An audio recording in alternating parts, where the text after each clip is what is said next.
naman na napakinggan niyo but He has something for all of us from the Lord na gusto pong i-share sa bawat isa po sa atin. So palakpakan po natin ng Panginoon sa buhay po ng ating pong Bishop Ernie Cabtalan. Hindi po, tama lang yun. Tama lang na ano natin yun. It is from God, no? Sige po. Praise the Lord. Salamat po sa ating pong residence pastor po ng TLGC Pasig. Siyempre, palakpakan natin muna ang Diyos at palakpakan din natin ang buhay po ng ating residence pastor ng Pasig and Main Chapter po. Sige po, yung malakas sa palakpak para palakpak na natutuwa, nagagalak, palakpak na excited. Alam nyo kasi ang palakpak, sign ng excitement eh. Di po ba? Alam mo, pag ka sa mga kasiyahan, talagang grabe yung palakpak mo na po. Hindi naman tayo pumapalakpak para ma-bless. Dahil the Bible says we are already blessed. Ang palakpak, sign that we are blessed and we are excited sa gawain ng Panginoon at the same time, we are excited sa bawat isa. Amen. Tingnan mong katabi mo kung excited ka. Praise the Lord. Di ba? Makita mo lang ang katabi mo, kapalak-palakpak na yung mukha na yan. Amen. Palakpakan natin ang Diyos. Praise the Lord. So, palakpakan nyo rin ang iyong katabi. Sabi mo sa iyong katabi, salamat nakarating ka. Amen. So, praise the Lord. Before we start, let us pray to the Lord. Hallelujah. Ama naming Diyos, mapagpalat makapangyarihan, ikaw ang Diyos na kailanman hindi nagkukulang at nagpapabaya. Diyos na kung saan ay patuloy na binubusog mo kami ng iyong pag-ibig, sa iyong pag-ibig pinadadama mo ang iyong biyaya.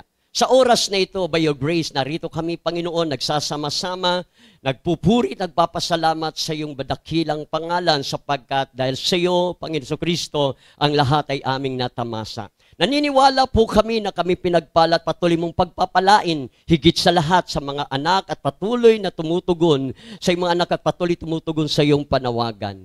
Buksan ang aming puso't isipan, Panginoon, ng Santong Espiritu na anuman ang aming mapag-usapan at salitang nais mong ihayag, ito po, Panginoon, ay matanggap ng bawat isa at ito pong makita sa bawat buhay. Pagpalain mo, Panginoon, ang iyong lingkod at anak na gagamitin as the instrument to share your word sa iyong mga anak na narito, Panginoon. Ikaw ang maitaas, Panginoon Kristo, maluwalhati at maparangalan at ang iyong dakilang pangalan ay patuloy naming pagkatiwalaan. Muli, binabalik namin sa iyo ang papuri, pagsamba at parangal. To God be the glory in Jesus' name. Everybody say, Amen. Pwede ba natin palakpakan muli ang Panginoon?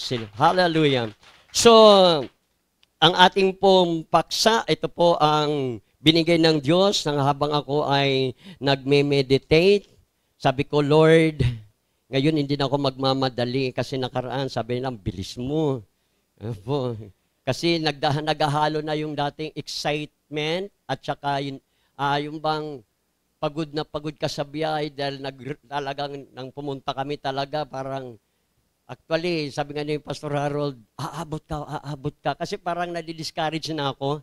Kasi late na talaga kami, nakakaya sa lingkod ng Diyos, nalilate Ano po, kasi hindi ako sanay nalilate, alam niyo mga ano ko yan. Kaya gano'n, nagmadali ako, kala ko maikli lang yung oras kasi nga, yung pala mahaba. Kaya inano ko ka na kay Pastor, kay Pastor Hill, sabi niya hanggang 9. Praise the Lord, at least, makakabuelo tayo ngayon. Ano po.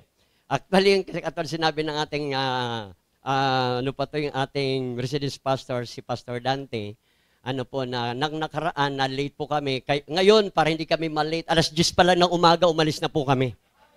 Kasi, ito po, lagi naming naririnig kay Paring Lito, kay Pastor Lito. Alam mo palang traffic, dapat maaga kang umalis.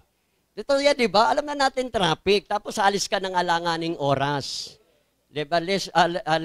Kumbaga, matuto na tayo sa mga nakaraan. Kaya maniwala po kayo, sabi ko, kung maaga tayo makakarating, mag-standby tayo kay Paring Lito, at least, safe tayo sa oras. Praise the Lord, di ba? Pinakain pa kami ni Paring Lito. Salamat, Paring Lito.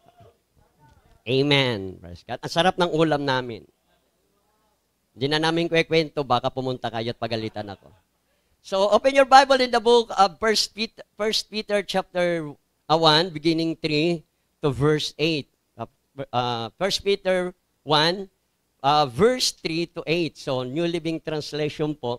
Sabi po ni Peter, ito po sa pagkasulat niya, sa mga mananampalatayang nagkalat at nakarating sa part ng Asia Minor, punto Galatia, nagkalat po itong mga mananampalataya ng Panginoon, sa mga napunta sila ng Asia, Bitanya, Cappadocia.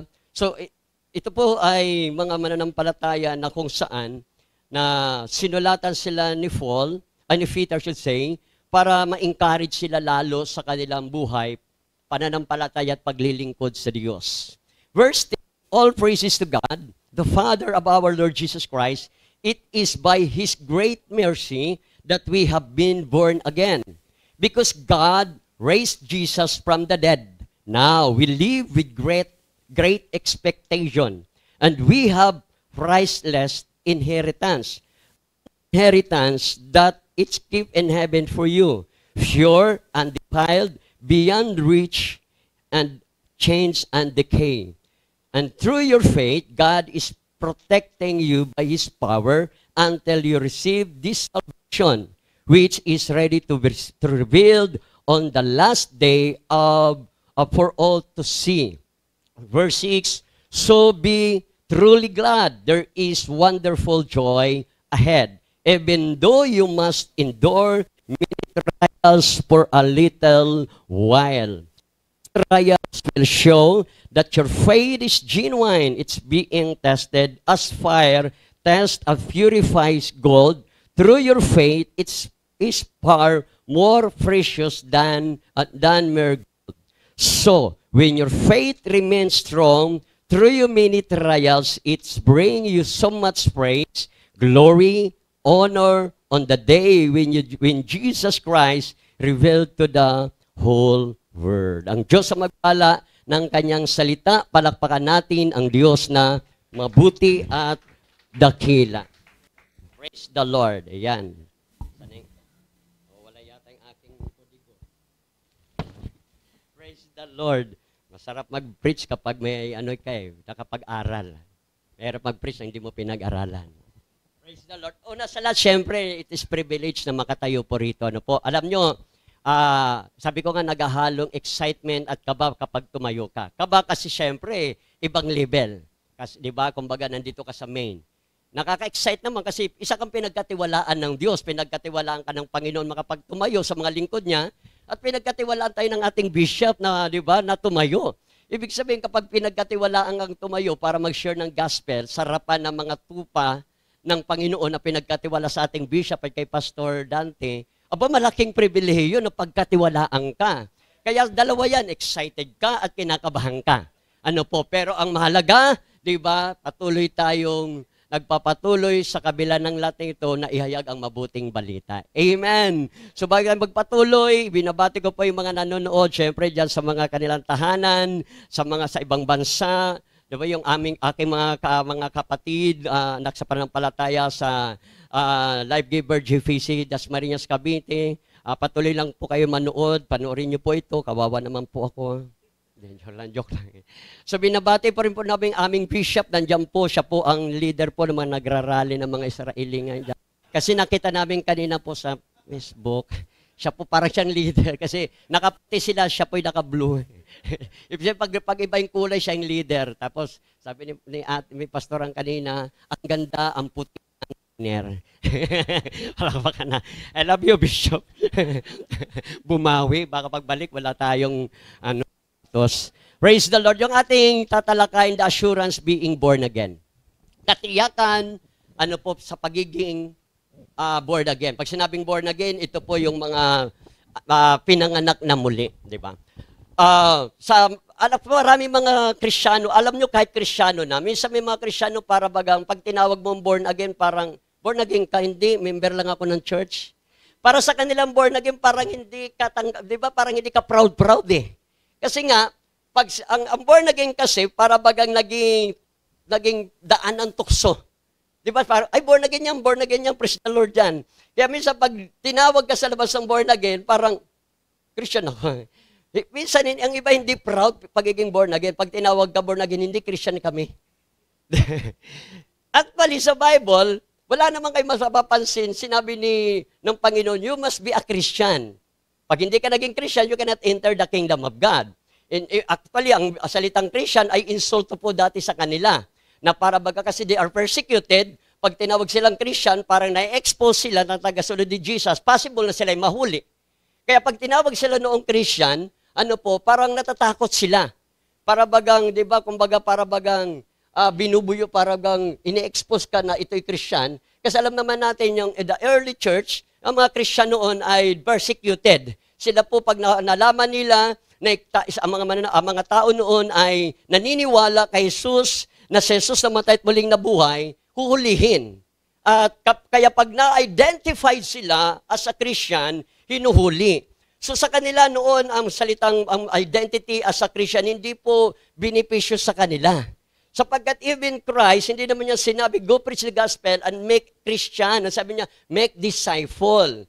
At ang mga disipulo, ang mga mapapayagan ng salita ng Diyos, ang tawag po dyan ay mga anak ng Diyos o born again. Amen. Doon sa ating binasa, babalikan po natin, ang sabi po doon, all praises to God. Puriit, pasalamatan ng ating Ama, ng ating Panginoon, it is by His great mercy that we have been born again. Sabi niya, because God raised Jesus from the dead, now we live great expectation. Mabubuhay tayo sa dakilang. Di ba pag sinabing expectation, mayroong kang inaasan, dakilang pag-asa. Kaya dito po sa ating binasa, may tatlo po tayong pag-uusapan. Actually, marami po itong mga pag-asa ng mga born again. Dito lang po tayo muna sa papaloob sa ating pong binasa. May tatlo po tayong pag-uusapan ngayon sa ating binasa ng mga assurance ng mga born again. Taas ang kamay ng proud na maging born again. Amen. We are born again. Amen. Actually, ang ating Panginoon na, di ba, nagsusolo, sinolo rin siya ni Nicodemo. Solo si Jesus, sinolo siya ni Nicodemo. Si Nicodemo, alam naman natin ang kasaysayan in John chapter 3. Nicodemo is the great, di ba, famous teacher. Tapos pumunta kay Jesus, paano ako magkakamit ng buhay na walang hangganan? Di ba sabi niya, kailangan ng tao ipanganak, you must be born again. Unless a man be born again, he cannot see, he cannot enter the kingdom of God. Tapos sabi niya, paano ko ipapanganak? Sinagot ulit ng Panginoon sa verse 5, maliban ipanganak ang tao sa tubig at espiritu. So, ang pagiging born again ay may dalawang bagay na dapat nating harapin na katotohanan, na ang tao na born again, bagamat dito sa ating binasa, sabi rito, because God, sabi rito, it is by His great mercy that we have been born again. Sa kanyang habag. Pag binanggit po salitang habag, automatic po yan, kasabay na po dyan ang grasya at napapaloob sa pag-ibig. Kasi we save by grace, through, ang Diyos ng magmahal, pinairal niya ang kanyang habag. Sa kanyang habag, pinairal niya ang kanyang grasya. Diba? Ang Panginoon, nang makita niya ang tao na mapapahamak dahil sa pag-ibig ng Diyos, hindi po pumayag po ang Diyos ng tao po'y mapahamak, kundi ang tao ay kanyang iligtas dahil mahal niya ang tao. Ang sabi po ng banal na kasulatan, di ba, for God so loved the world, He gave His only begotten Son. Sa kanyang pag-ibig, hindi parusa ang kanyang ipinadama, kundi habag. Ang habag ay ang salitang habag, ito po yung expression ng kanyang feeling. Ang habag po ay nararamdaman. Yung grasya, ito po yung kapangyarihan na gumawa. Pinadama ng Diyos nang maramdaman niya ang kanyang pag-ibig, nakaramdam siya ng awa, gumawang Panginoon, that's the grace. Grace is the work of God toward us. Di ba? Gumawang Panginoon ng paraan para tayo iligtas. Nang tayo niligtas, ang tawag po dyan ay born again life. Amen. At doon sa binasa po natin, sabi rito, all praises to God, the Father of our Lord Jesus, it is by His great mercy. Because God raised Jesus from the dead now, we live great expectation. Sabi niyo, have been born again because God raised Jesus from the dead. Sabi niya sa kanyang habag, tayo ay isinilang muli, nang si Jesus ay muling mabuhay. So ang isang katiyakan ng ating pagiging born again ay ang muling pagkabuhay ng ating Panginoong Hesukristo. Without resurrection of Christ, sabi po ng 1 Corinthians 15, yung pangangaral at pananampalataya, walang kabuluhan. Dahil walang kabuluhan ng pangangaral ng gospel, walang kabuluhan ng ating pananampalataya, so wala pong magiging born again.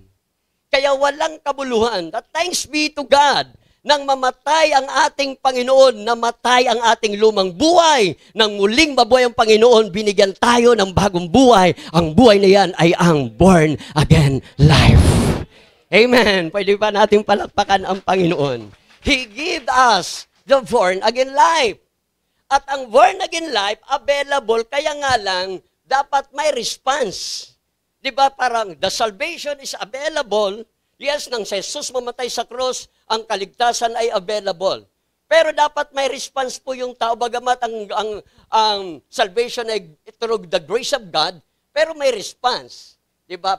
Saan nga ang response ng tao? Magre-response ka patungkol po sa salita po ng Diyos. Kasi sabi niya, in the John chapter 3 verse 5, unless a man be born again, the water and the Spirit. So dalawa. Magre-response tayo in, di ba? The Spirit and the Word. The water is the Word. And according in the 1 Peter chapter 1 verse 23, tingnan po natin. Ang sabi po ni Peter, for you have been born again, but not to a life that will quickly end. Dito pa lang, di ba? Tayo ay, sabi niya, for you have been born again, but not a life that will quickly end. Ang salitang quickly end, itong buhay na hindi yan mapapahamak. May katiyakan, may kasiguraduhan, may assurance. Kaya ang born again life have an assurance in this life. Kaya sabi niya, for you have been born again, but not to life that quickly end. For new life will last forever because it's come the eternal living, living word of God.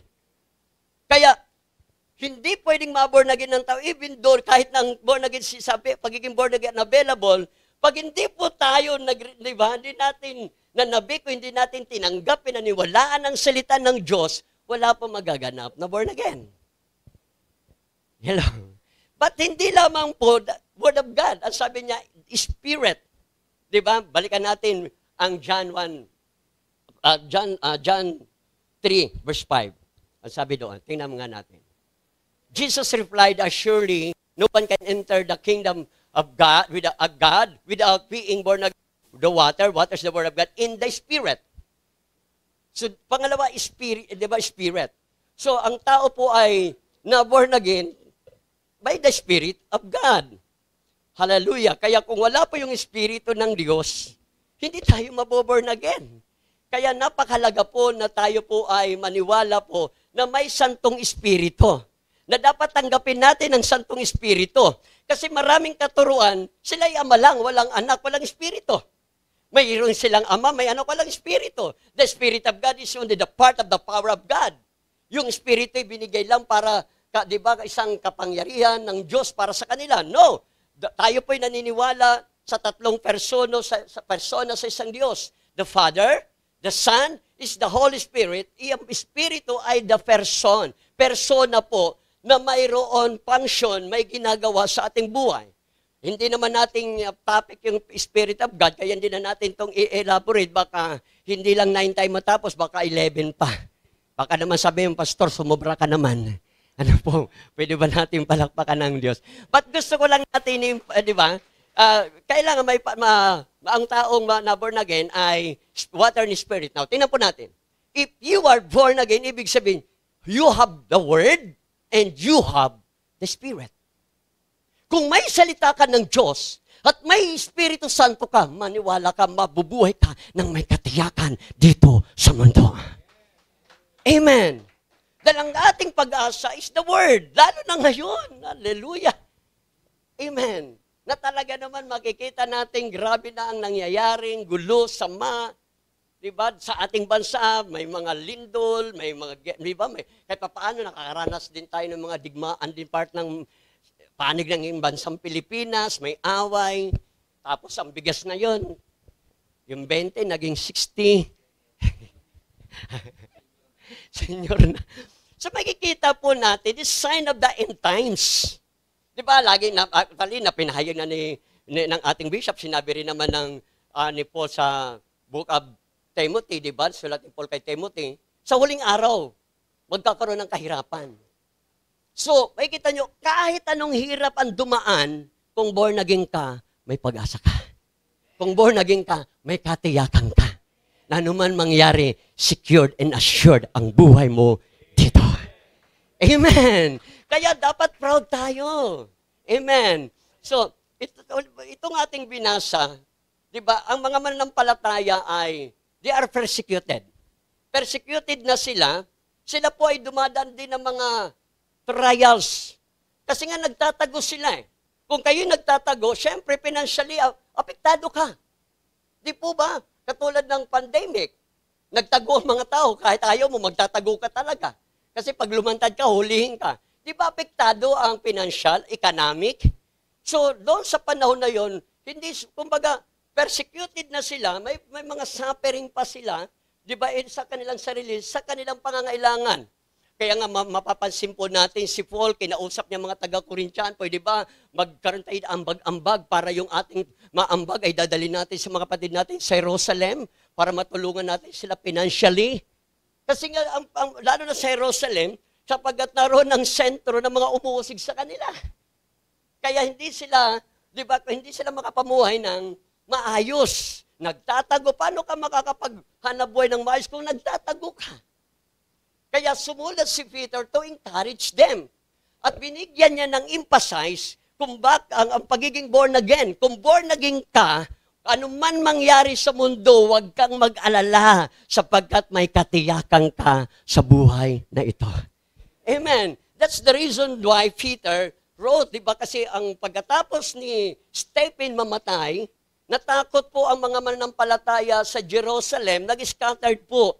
Then nakarating po ang iba sa part ng Asia Minor, Punta Galacia, sa part ng Punta Galacia, sa ibang dapo po. At doon, lalo sila, persecuted pa rin sila, sinundan pa rin sila.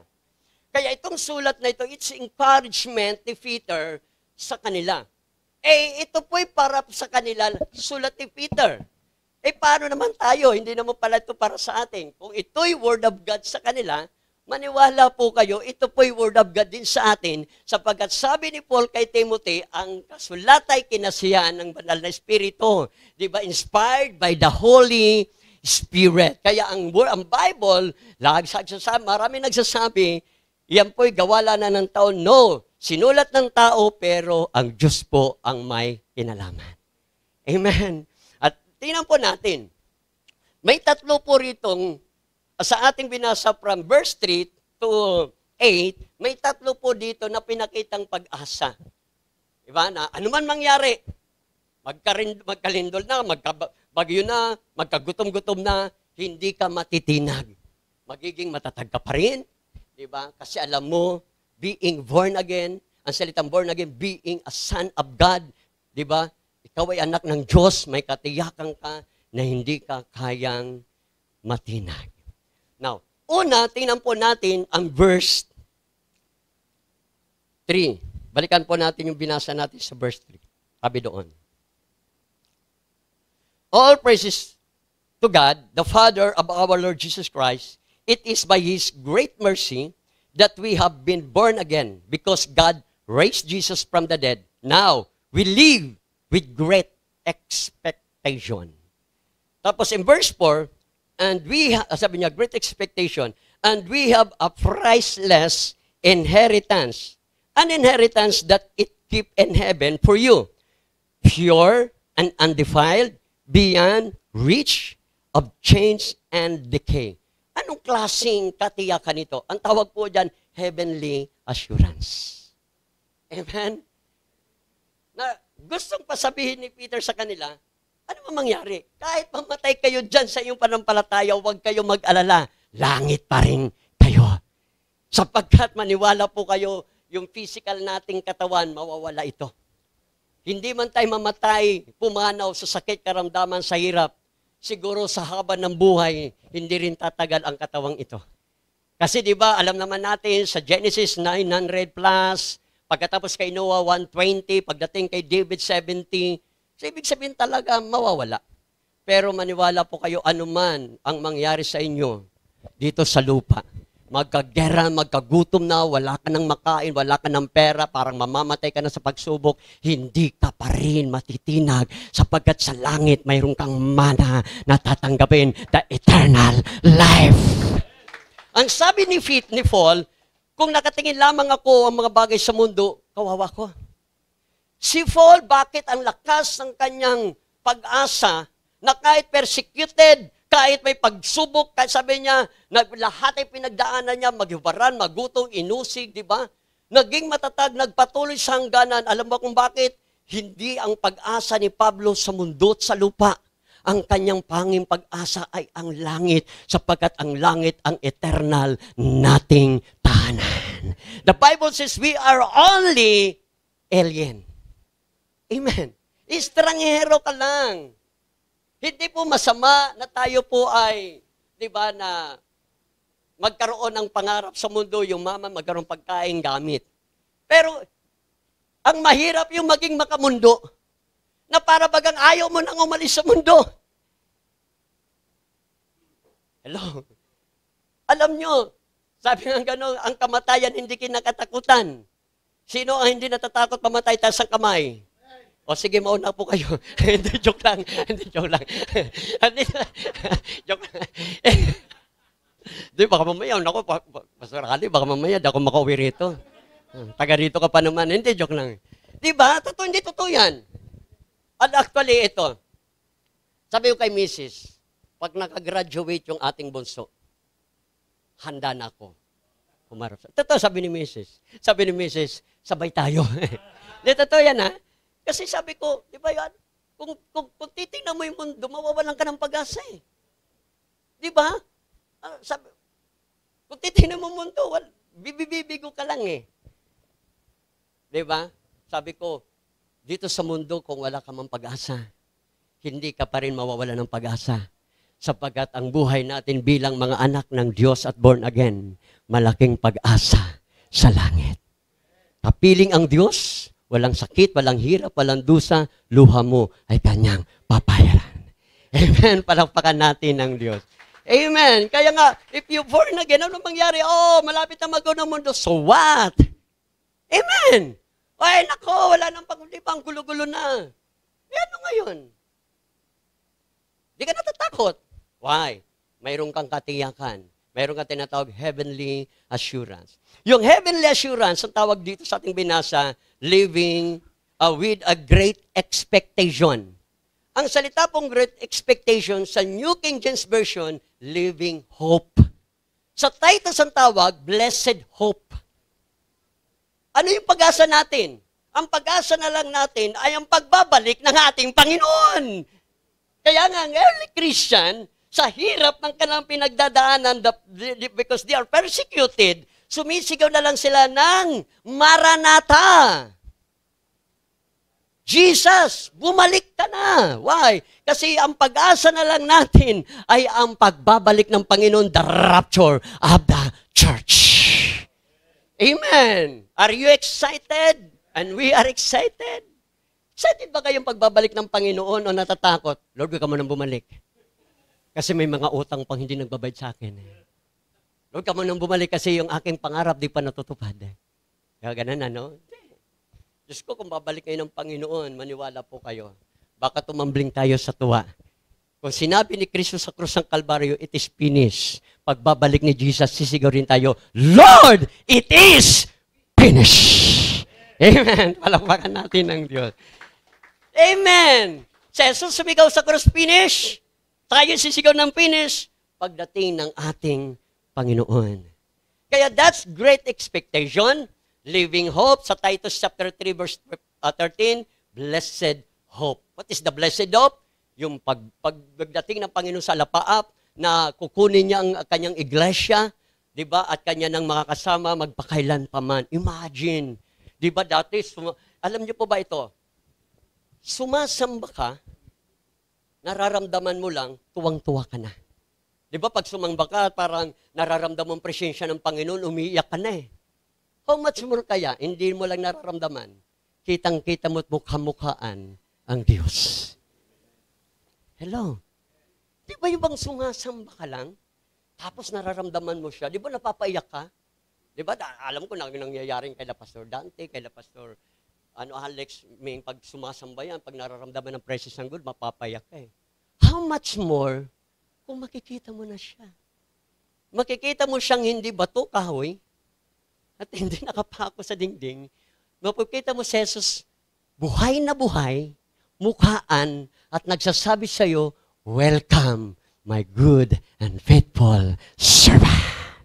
Amen. Palampakan natin. Amen. That's great expectation. Now, ano pa yung binabanggit dito na ating mga assurance being born again? Not only great expectation, priceless inheritance. Wow. Sa mundo, lahat ng bagay may halaga. Pero sa langit, ang makakamtan mo, walang halagang kapantay.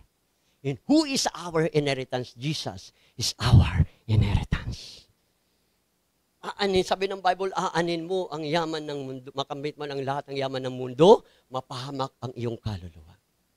Alam mo yung mga born again na talagang ang kanilang pag-asa, yung tinatawag na heavenly assurance, talagang nanduroon nakapako, maniwala po kayo, sipag na sipag sa gawain ng Panginoon. Pagdating ng linggo, makikita mo, hindi yan na-absent. Kasi ang iyong pag-asa hindi na sa mundo, kundi sa Panginoon. Di ba? Kasi ang pagsisimba, ano yan eh, manifestation ng ating excitement eh, ng ating kagalakan. At ang ating pagsisimba is manifestation ng ating paniniwala. Amen. At hindi lang sipag na sipag ka magsimba, sipag na sipag ka rin maglingkod sa Panginoon. Nagbo-volunteer ka na, hindi ka na lang maglingkod ka. Di ba? Bishop, Sir Dante, ano ba magagawa ko sa simbahan? Di ba? Kasi, hindi na yung ating pag-asa, hindi na sa langit, hindi na sa lupa. At mayroon tayong priceless. Balikan natin ang ating bilang, sabi niya. And we have, saan ang galing yan? Sa pagiging born again, and we have priceless inheritance. O nakamana ka ng 100 hektarya. Priceless ba yan? May, di ba? Kayang bilangin ng ano yan halaga eh. Kung yan ay trilyon yan, nakakabibilang pa eh. Di ba? Pero ito hindi mo kayang bilangin, hindi mo kayang sukatin, bilangin ang nakahanda ng Diyos na kalaan para sa iyo. Amen. Hallelujah. Kaya priceless inheritance. Tingnan po natin Ephesians 1:11, we receive it by Christ through new covenant. Ang inheritance na yan, tinanggap lang natin by the new covenant. Ano yung new covenant? Pangako ng Diyos sa iyo, sa bagong tipan, it's not the old covenant. Furthermore, because we are united with Christ. Sabi ko sa inyo kanina, inheritance natin si Kristo. Through Christ, sabi niya, we have received an inheritance from God. For He chose us. Doon sa ating binasa, kayo mga pinili ng Diyos. Chapter 3. Chapter 2. For He chose us advance and He make everything works according to His plan.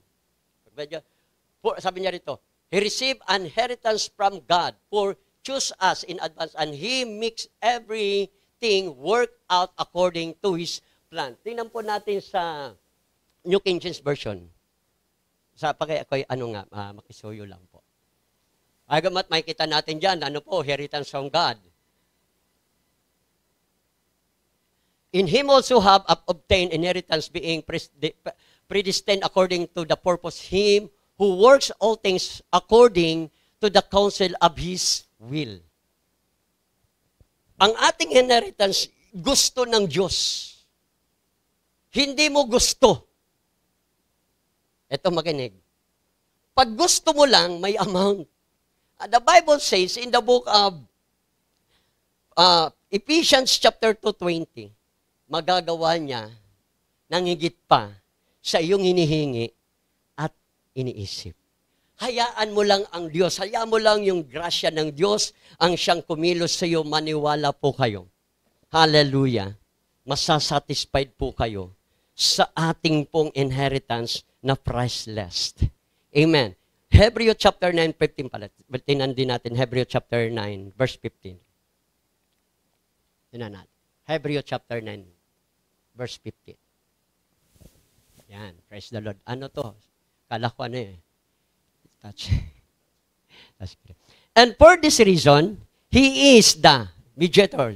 Jesus is the mediator of the new covenant by means of death for the redemption of the transgression under the first covenant, that those who are called may receive the promise of eternal inheritance.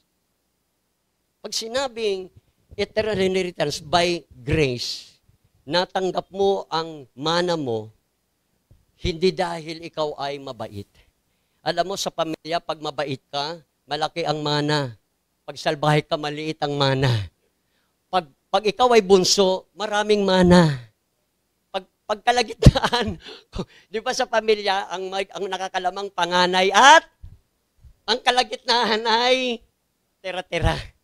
Pero sa Diyos, hindi. Ang mana mo, hindi mo yan. In the first place, wala pong mana na pinaghirapan. Kaya nga mana eh. Tama hindi? Walang manang pinaghirapan. Bigay sa iyo ng libre. Kaya at saan natin may enjoy yan? Dito ba sa lupa? Di ba?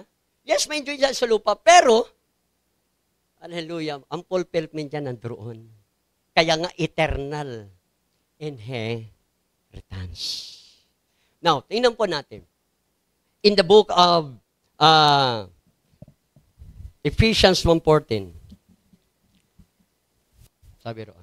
Ephesians chapter 1 verse 14. Who is the guarantee of our inheritance until the redemption of the... So pagkita nyo, redemption, laging tinutukoy talaga rito yung eternal eh. Okay? Of the purchased possession to the praise of His glory. Who is the guarantee of our inheritance until the redemption of our purchased possession to the praise of His glory? Sino kaya daw ito? Walang iba yung mga anak ng Diyos. Amen. Sabihin ng katabi, isa ka sa tagapagmana. Amen. Galatians chapter 3 verse 18. Inan po natin. Galatians chapter 3 verse 18.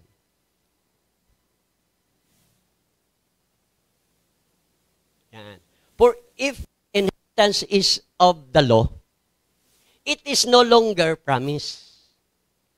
But God gave it Abraham by the promise. Kaya ang inheritance, sabi niya, it's not by the law. Kasi kung ang inheritance natin by the law, kailangan mong sundin ang lahat ng batas. Ilan ang batas? Di ba? Lagi tinuturo ni Bishops, 613, tapos may 10 commandments. Tapos lahat yun ay susundin mo. Sabi ng Galatians chapter 3, di ba? Pag hindi mo nasunod, you're under curse.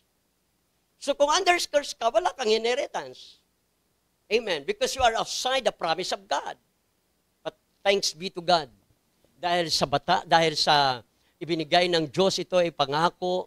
Hindi ito dahil sa batas, sa mga ginagawa natin. Hindi tayo naging qualified, hindi po tayo naging qualified to, di ba, to maging beneficiaryo ng inheritance na ito dahil sa iyong galing, kabaitan. Bago ka pa maging magaling at maging mabait dahil sa kabiyayan ng Diyos, mayroon ka ng mana nang ikaw ay maging born again. Sino ba ang nagmamana? Anak ng Diyos. Amen. Alangan naman pamanahan mo yung kapitbahay mo. Delikado yan. Halimbawa, mister, yung anak ng kumari mo, pinamanahan mo, delikado yan. Baka kaduda-duda yan. Amen. Imagine, yung kasama sa mana ng tatay ay ang anak ng kanyang kumari. Delikado yan. Di ba? Normally, ang nagmamana ay anak. So, nang tayo po'y naging born again, tayo po'y naging anak ng Diyos, then we are entitled sa kanyang mga mana. Amen. At yan ay mai-enjoy lalo natin sa kabilang buhay. Amen. Pwede ba natin yung palakpakan ng Panginoon? Praise the Lord. Now, pangalawa, yung ating pong assurance being born again, kanina heavenly assurance, earthly assurance. Ang born again pa lang, hindi lang may assurance sa langit, kahit sa lupa. Kahit nandito ka pa, may katiyakan ka na. Sabi ng Bible, hindi kita iiwan, hindi kita bababayaan. That's our assurance. Paano ka, kaya, nang sinabi ito ni Peter, sa kanyang sinulatan, mga manampalataya nagkalat sa part ng Asia Minor, sabi niya in verse 5, at tingnan natin verse 4 to 5, and we have a priceless inheritance, inheritance that it keep in heaven for you, pure and defiled, beyond reach, changes, decay. So ito po ay habang naghihintay tayo ng kaganapan ng ating kaligtasan, sabi niya, di ba, iingatan tayo in verse 5. And do your faith, sabi niya, God is protecting you by His power until you receive the salvation which is ready to be revealed on the last day of all to see. Ano bang tinutukoy the last day? Yung ating Panginoon na makikita natin sa alapaap at tayo kanyang kukunin, yun dan the rapture of the church. Amen. Habang naghihintay tayo sa pagbabalik ng ating Panginoon, sabi niya, iingatan kayo ng kanyang kapangyarihan. Praise God. Paano ka, di ba, panghihinaan, paano ka, di ba, madi-discourage kung may nag-iingat sa iyo, the power of God. Amen. Hallelujah. Balikan po natin. And we have priceless inheritance, an inheritance that keep is in heaven for you, pure and defiled beyond the reach and change decay. And through your faith, God is protecting you by His power until. Wow. Until. Di ba? Hanggat. Sa Tagalog ito eh. Verse 5. Sapagkat kayo'y sumampalataya, iingatan kayo ng kapangyarihan ng Diyos samantalang hinihintay ninyo. Sino ang masayang naghihintay sa pagbabalik ng Panginoon tasang kamay? Habang naghihintay tayo, ito maganda. Tumatrabaho rin ang demonyo. Amen? Naglalagay ng mga discouragement, naglalagay kung ano-ano na tayo po ay ma-discourage, matakot. Pero the Bible says, iingatan kayo ng kapangyarihan ng Diyos. If the power of God protect us, sino sa iyo ang lalaban? Kahit na magsanib Persa ang buong Persa ng demonyo, hindi ka kayang ibagsak. Sapagkat lahat ng mga mananampalataya at born again, binigyan ng katayakan sa pangalan ko, magpapalayas kayo ng demonyo. See? Amen. Kaya nga lang, the problem, ang demonyo, ang pinapalayas, mga mananampalataya. Lumayas ka sa simbahan, huwag ka nang umattend, tingnan mo na may mga kasama mo dyan. Tingnan mo yung pastor, parang hindi ka na inintindi, hindi ka pinapansin. Lumayas naman. Mabuti pa sa demonyo, masunurin. Sa Diyos, hindi. Pero wala dito yan, wala dito yan. Amen! Palakpak ang naniniwala. Yan. Wala dito yan. Ang Life Giver Church, grabe yan, grabe yan. Amen! Palakpakan natin ng Diyos.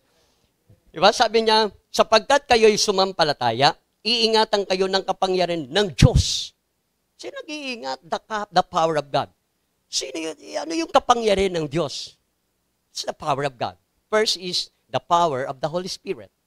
Diba the Bible says in Acts 1:8, you shall receive power when the Holy Spirit comes upon you. Actually, itong verse na ito, may pagka-Ilocano po ito eh. Ito yan, basahin natin na. Sa English po. You shall receive power when, the Spirit comes upon you. When the Spirit comes upon you. Diba? Sa Acts 1:8, di ba? Magtataglay kayo ng kapangyarihan sa Tagalog pag dumating sa iyong banal na Spirit. Okay, Acts 1:8. You shall receive power with the Holy Spirit. Yan. But you shall receive power when the Holy Spirit comes upon you. Kaya nga when Kaya sabi sa'yo, pag nabinasa ko to, ano pala ito? Ilocano. When, mayroon palang version ang mga Ilocano nakahalo po sa English version. Yan po. But you shall receive power. Kailan? When the Holy Spirit comes upon you. Kailan mo natanggap yan? Nang ikaw ay na-born again. Amen. Praise God. Kaya yung mga born again, hindi yan tatamlay-tamlay, lulugo-lugo. Punta ng simbahan, akala mo. Kumusta ka? Oh, daming problema. Eto maganda, yung nagtanong, nainggit. Ako din. Nainggit. Di ba ganun, ano? Kumusta ka na? Dami kong problema. Nainggit yung nagtanong, ako din. May sumali, lalo nainggit. Ay, mas grabing ano ko, mas lalong nainggit. Ako nga, mas grabing problema ko eh. Di ba? Nainggit. Kaya minsan pinanghinaan na ako. Ba't bihira ka na magsimba? Sisa ka na kasi dami kong problema ngayon eh. Alam mo, ako rin, bisan kaya hindi ako nakapagsin, dami kong problema, nainggit na naman. Wala. Di ba? Wala ka ba? Magpuri tayo sa Panginoon. Tapos pupunta sa simbahan, nakikinig ng Word of God, mamaya. Tulog. Di ba? Alam mo, dapat on fire tayo eh. Pero may kapangyarihan, di ba? The Holy Spirit. Alam nyo, yung mga Hudyo, sila Peter, nang una takot eh. Sila ay, alam nilang sila ay huhulihin dahil naniwala sila na si Jesus ay namatay at maling nabuhay. Sabi ng Panginoon, pumunta kayo sa lugar na ituturo ko. Huwag kayong lalabas dyan, huwag kayong lalabas. Kasi pag nakita kayo, yari kayo eh. Wala pa. Tapos, sabi niya, hanggat hindi dumarating ang pangako ng Ama. Ano sila? Diba? Ilang araw sila doon? I think 10 days. Kasi 40 days, umakit si Jesus sa langit. Diba? Pentecost is sa 50 days. 50 days, 10 days, bumabang Espiritu. Wala na doon sila. Alam mo, nang bumabang Santong Espiritu, ang tatapang ng mga anak ng Diyos, di ba? Yung mga born again, lumabas ng ngaral eh. Si Jesus ang yung pinako, di ba? Nagpapatuto kami na siya anak ng Diyos sa matay at maling nabuhay. Sa kanilang tapang dahil sa Santong Espiritu, ang daming na born again. Ang daming born again ngayon, ayaw man lang mag-share ng gospel, natatakot. Baka pagtawanan, baka, di ba, baka mama-insulto ako, hindi ako marunong. Takot na takot. Mabuti pa yung mga kulto, bulis dumami. Kaya may agila na sila. Ang born again ang bagal. At sino may kapangyarihan? Ang born again. Ang kulto wala. Pero mas mabilis dumami ang kulto. Amen. Totoo yan, ano? Kasi may kapangyarihan sila sa pera. Kasi ang pera talaga ang power talaga di ba? May talaga may influence, I should say. If you have a power, you have influence. Di ba, dapat mayroon tayong impact eh. Di ba? Paano ka ba nabubuhay? Born again bang buhay mo? Talagang parang born again lang. Ang galing lang magdala. Sabi, hindi ka halatang born again kasi ang galing mo magdala. Di ba? Bisa born again pag church eh. Pag doon sa labas, parang born again ka ba? Parang, hindi halata, brother. Hindi halata, sis eh. Dapat we have a power. Anong kapangyarihan? Yung kapangyarihan na ang buhay ni Jesus ay magmanifesto sa atin through the power of the Holy Spirit. Di ba? Tingnan mo natin. Kung tutuloy natin to. And you shall be my witness. Paano mo witness? By sharing to manifest the life of Christ in our life. Dahil sabi ni Paul sa mga taga-Colossian, your life is in Christ. Ang sabi ni Paul sa Galatians 2:20, di ba sabi niya, no longer I live, but Christ who lives me. Sino nabubuhay? Si Jesus. Kung si Jesus ang nabubuhay sa'yo, hallelujah, may kapangyarihan ka sa magitan ng banal na Espiritu. At ang Espiritu Santo ang magre-reveal po sa buhay ni Jesus sa atin. That's the life of the born again. Nandiyan pa ba kayo? Not only that, sabi niya, may witness. Paano kayo may witness yan? Di ba? The sharing the gospel. Hayag mo mabuting balita, huwag kayo matakot. Huwag kayo mangamba. Kung pagtawanan ka lang, okay lang. At least nag-share ka, nag-try ka. Alam mo, demonyo. Demonyo talaga eh. Talaga, demonyo talaga eh. Walang ginagawa matino eh. Sasabihin ng demonyo, mahiya ka. Mag-share ka ng gospel, pag pinagtawanan ka, may pinag-aralan ka naman. Ang pogi po mo naman, ang ganda mo pa naman. Mag-share ka ng gospel, pag tinawanan ka na, di mukha kang ingot. Oo nga. O kita mo. Minsan ang mga born again, nagiging baka pag ang demonyo kausap. Bakit? Puro oo nga. Oo nga. Oo nga. Oo nga. Oo nga na lang. Oo nga. Di ba? Sabi, and through your faith, God is protecting you by His power until you receive this salvation. So, anong kapangyarihan? The power of the Holy Spirit. The power of the Holy Spirit, not only the power of the Holy Spirit, but the power of Christ. Diba, in the book of 1 Corinthians, chapter 1:24, ano sabi doon?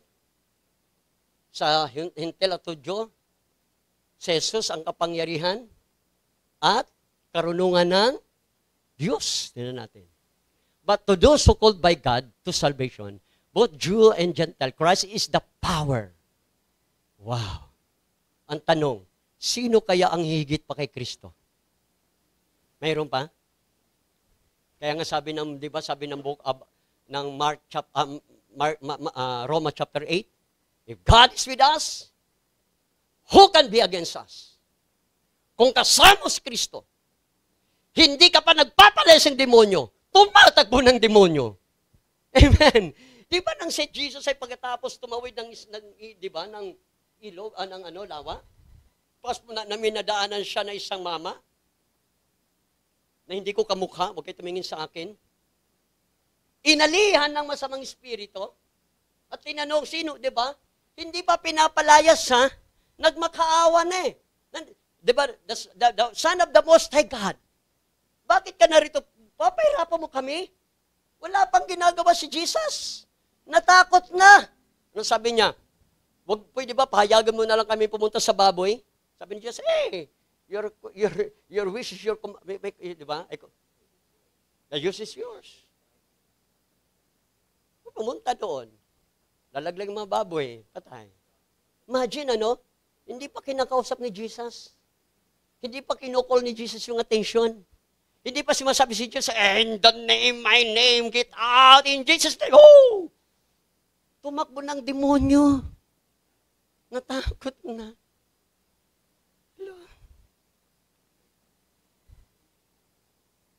Tayo, problema lang, Wala na. Wala akong pera bukas eh. Kung wala kang pera. Mayroon ka namang Kristo magdadala ng pera.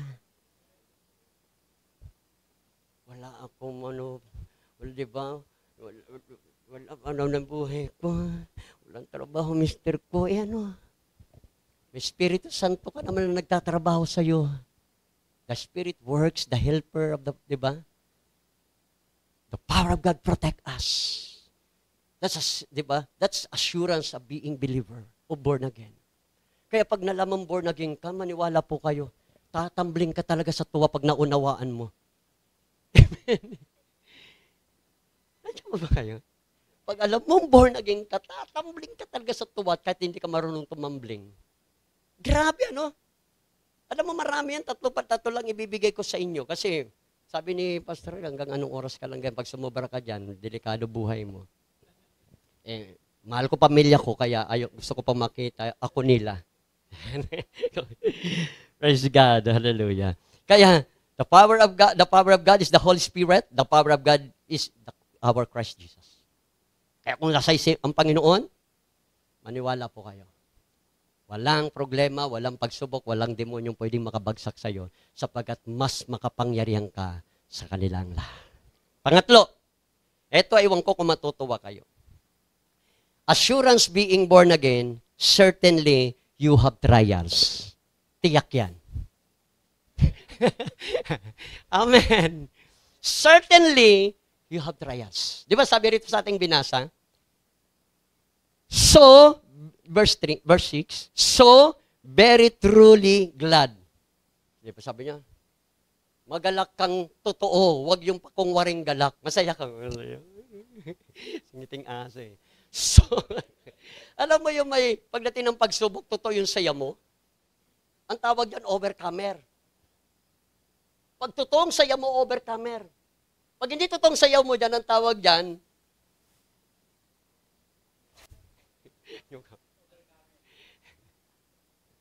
plastic. Di ba? Urukan.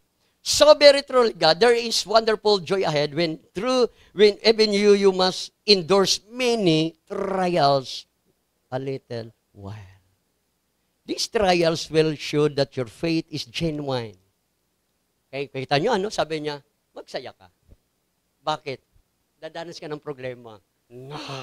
Kasaya-sayaw pa lang problema. Nga tanong, masaya ba kayo pa yung problema? Pero kung born again ka, pagdating ng problema, it is opportunity to joy. Di ba, tingnan po natin, Santiago chapter 1 to, New Living Translation. Di ba, James chapter 1 to, opportunity to joy. Pagkakataon na daw yan para magsaya ka eh. Kailan? Pag may pagsubok eh. Hindi, James 1 to. Ay, ano pala to? Touchscreen. Dear brother and sister, when troubles come your way, consider it opportunity for great joy. Sa iyong paglalakbay dinadaan, may nasusulubong kang mga problema. Pagkakataon na yan, magsaya ka.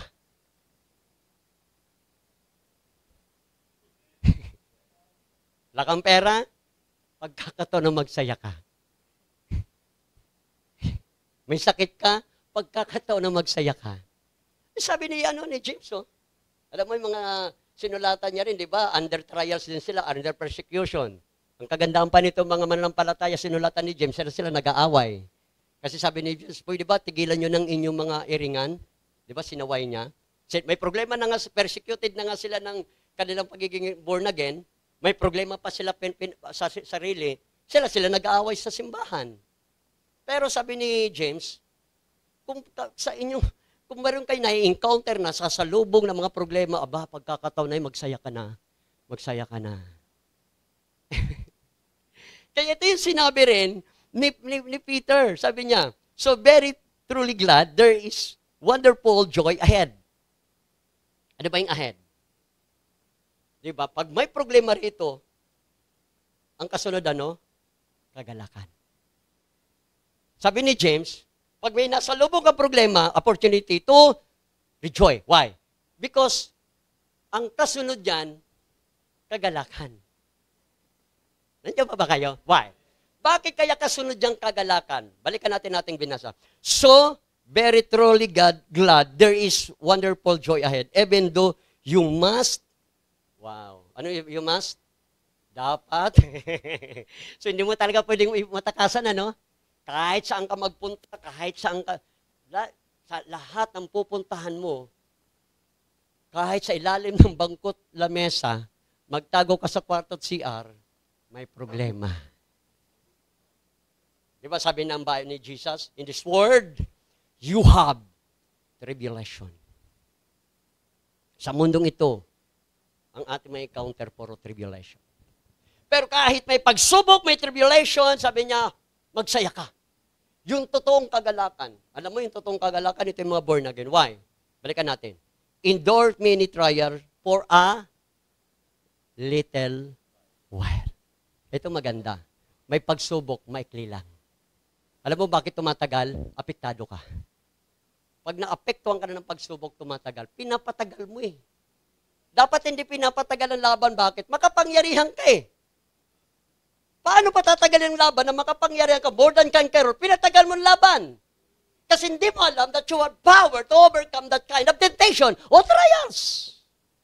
Kaya ang born again life, na born again through the Word of God, kung may Word of God ka, alam mo na mananagumpay ka pagdating ng pagsubok, matatawa at magsasaya ka na lang because you are more than conqueror. Amen! Just a little while. Binigyan tayo ng katiyakan. May pagsubok, yes. Pero maikling panahon lang yan. Si Jesus namatay 3 days lang, hindi po habang buhay. Nabuhay siya. A little while lang. Kung may kamatayan, may pagkabuhay. Kung may pagsubok, may pag-asa. That's the assurance of being born again. Hallelujah. Amen. Just a little while. Maikli lang. Tapos sabi pa ni Paul, pagdating ng, sabi nyo, tingnan natin, 10:13 ng ng Corinthian. Katiyakan. Ewan ko, alam mo, 10:13. Wala pang pagsubok na dumating sa inyo na hindi dinanas ng lahat ng tao. So kaya huwag kang mainggit kung may pagsubok siya, kasi may pagsubok ka rin. Kaya yung sinasabi ko kanina, nagkakainggitan na sa pagsubok, problema ko rin eh. Tapos pataasa pa yun ng degree ng pagsubok, sa akin nga. Di ba, hindi yung, di ba? Dapat may pagsubok ako, pero hallelujah. Sabi ng ating binasa kanina, di ba? All praises to God. Dapat siyang purihin. Kaya yung mga born again, anuman nararanasan, lagi nagsasabi, purihin ka, O Diyos. Bakit? May pagsubok, only a little while. Balikan natin ang 1 Corinthians 10:13. Wala pang pagsubok na dumating sa inyo na hindi dinanas ng lahat ng tao. Tapat ang Diyos. Wow. Kahit hindi tayo tapat, tapat siya. Kahit tayo nagkukulang, sapat siya. Amen. Nangihina, pinapalakas ka. Kaya sabi ni Paul, the grace of God is sufficient for me. Diba? Dinanas ang lahat ng tao, tapat ang Diyos, hindi niya ipahintulot na kayo subukin ng higit. Actually, sa Tagalog, dito, pahintulot, pero natin. Pag sinabi, di ba? Kung pagkasaling pahintulot, hindi naman ang Diyos ang nagbigay. Kundi, alam ng Diyos, dumadang ka ng pagsubok. Di ba? Parang, hayaan na lang muna ng Panginoon at tinitingnan ng Diyos, paano mo ito haharapin na may pananampalataya.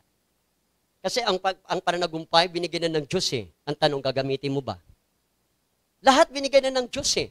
Binigyan ng Santong Espiritu, binigyan ng kapangyarihan, tagumpay. Ngayon tanong, pagdating pa ng mga bagay na yan, ginagamit mo ba? Bagamat God works in us, sabi ng, di ba ng Philippians chapter 3 to 13, He works us. Pero, totoo yan. Kapag nag-decision ka na gusto mong sundin ang kalooban ng Diyos, gusto mong ipakita ang pagiging mananagumpay mo, God works through the Holy Spirit. Kaya nga lang, kung hindi ka maniniwala na mananagumpay ka, Diyos ko, kahit gusto yun naman ng Diyos na kumilos, wala siyang magagawa. Amen. Kasi ang lahat ng yan ay response po. Lahat ng tinapos at binigay ng Diyos sa atin, mangyayari at nagaganap, mararanasan by responding through faith. Without faith, it's nothing. Di ba sabi ng Bible?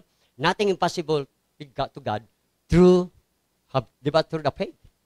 Kaya kung wala pa ng palatay, kahit gusto ng Diyos na ikaw ay talaga, di ba, iangat, sabi nga, lahat na nga binigay na eh. Buhay nga na mahalaga sa Ama, ibinigay niya, ang buhay ng anak. Yung buhay ng anak na mahalaga, binigay niya na rin. Lahat eh, kumbaga, sabi na nga, wala nang natira sa kanya, binigay na lahat, todo pato, panggulo na eh. Ang kailangan na lang, mag-response ka through believing. Amen. Kaya sabi niya, pagdating ng pagsubok, bigyan kayo ng lakas, beyond that you are able, but when the temptation will also make the way of escape. So, paano mo ito matatakasan? Diba? That you may be able to bear it. Kaya walang pagsubok na hindi mo kayang dalhin. Huwag mo hayaan dalhin ka ng pagsubok, dadalhin ka niyan sa kalugian. Hayaan mo ikaw magdala ng sa pagsubok, dadalhin mo yan sa katalunan. Di ba pag dinala ka ng sitwasyon, talo ka.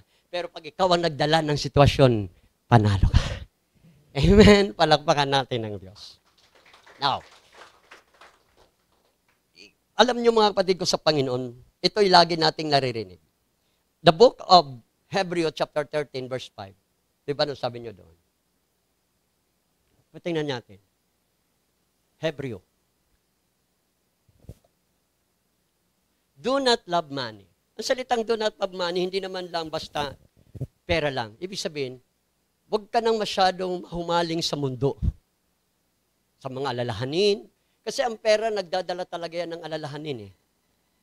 Ay, di ba sabi nga nila, mabuti pa yung pera, may tao. Ngunit yung tao, walang pera. Alam mo, yung mga tao, tayong lahat na lang para maganda kasi baka sabihin nyo, laging inaano ko. Minsan tayo, ang galing ng saya natin, pag may pera, no? Pag walang pera. Yung ngiti natin, hindi na minsan totoo eh. Di ba? Alam mo, yung pera, malaking testing ng ating pananampalataya yan eh. Minsan, yung nagkasala sa'yo, kaya mo mapatawad eh. Diba? Pero pag wala ka ng pera, Diyos ko, diyan nga marami nag-aaway mag-asawa, kahit born again, pag wala ng pera eh.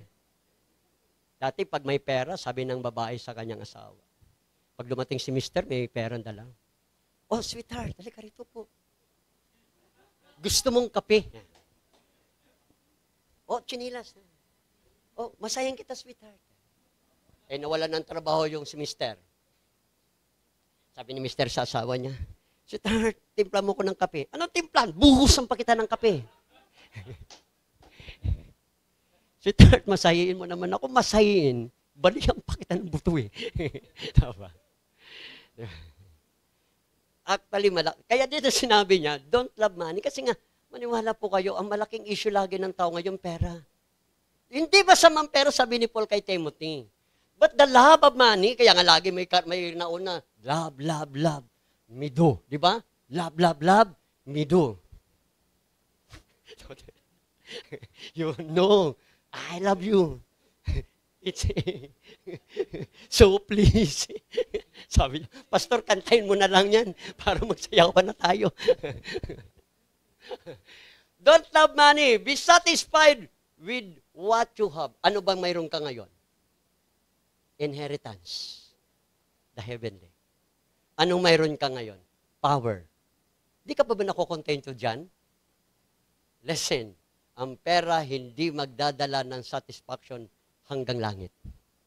Pero yung mana natin kapangyarihan, maniwala po kayo, kaya magdala ng pera sa'yo. Palakpakan natin ang Panginoon. Amen! Ang Diyos ay pwedeng magdala ng pera, pero ang pera pwede kang ilayo sa Diyos. Tignan mo yung mga naglilingkod. Nang wala pang trabaho, ang galing, ang sipag. Nang may trabaho na, bihira naman makikita. Ba't di ka nagmaten? May pasok eh. Ba't di ka na naglilingkod? Busy, may overtime eh. Wala. Diba? Nang walang trabaho, Lord! Bigyan mo ako trabaho. Makatulong sa simbahan. Nang may trabaho na, hindi na nag-tights eh. Yun lang. Wala dito yan. Wala dito yan. Huwag kayong tumingin sa akin ng ganyan. Wala dito yan. Kilala ko po kayo. Grabe kayo mag-tights. Amen! Hallelujah! Diba? Don't love money. Be satisfied with what you have. For God has said, hindi kita iwan. Sino sinabihan yan? Lahat ba ng tao? Only the born again people. Only the born again. Amen. Bagamat ang lahat ng tao mahal ng Diyos, pero hindi lahat ng tao may privilege sa ganito. Sapagkat ang makakaranas lamang nito, ang mga taong tumanggap, di ba, ng biyaya ng kaligtasan, pinilit hinirang according verse 2 ng Panginoon. At ang tawag sa verse 3 ay mga born again, at ang tayo na born again ng Jesus ay muling nabuhay. At ang born again ay nagtataglay ng salita ng Diyos at ng Santong Espiritu. Kapag may salita ka ng Diyos at Santong Espiritu, malalaman mo mayroon ka palang heavenly assurance, living a great expectation, yung tinatawag natin living hope and the blessed hope, and priceless inheritance, at malalaman mo na may kapangyarihang ka pala. Mabubuhay kang matatag, panatag sa katiyakan. Amen? Palakpakan natin.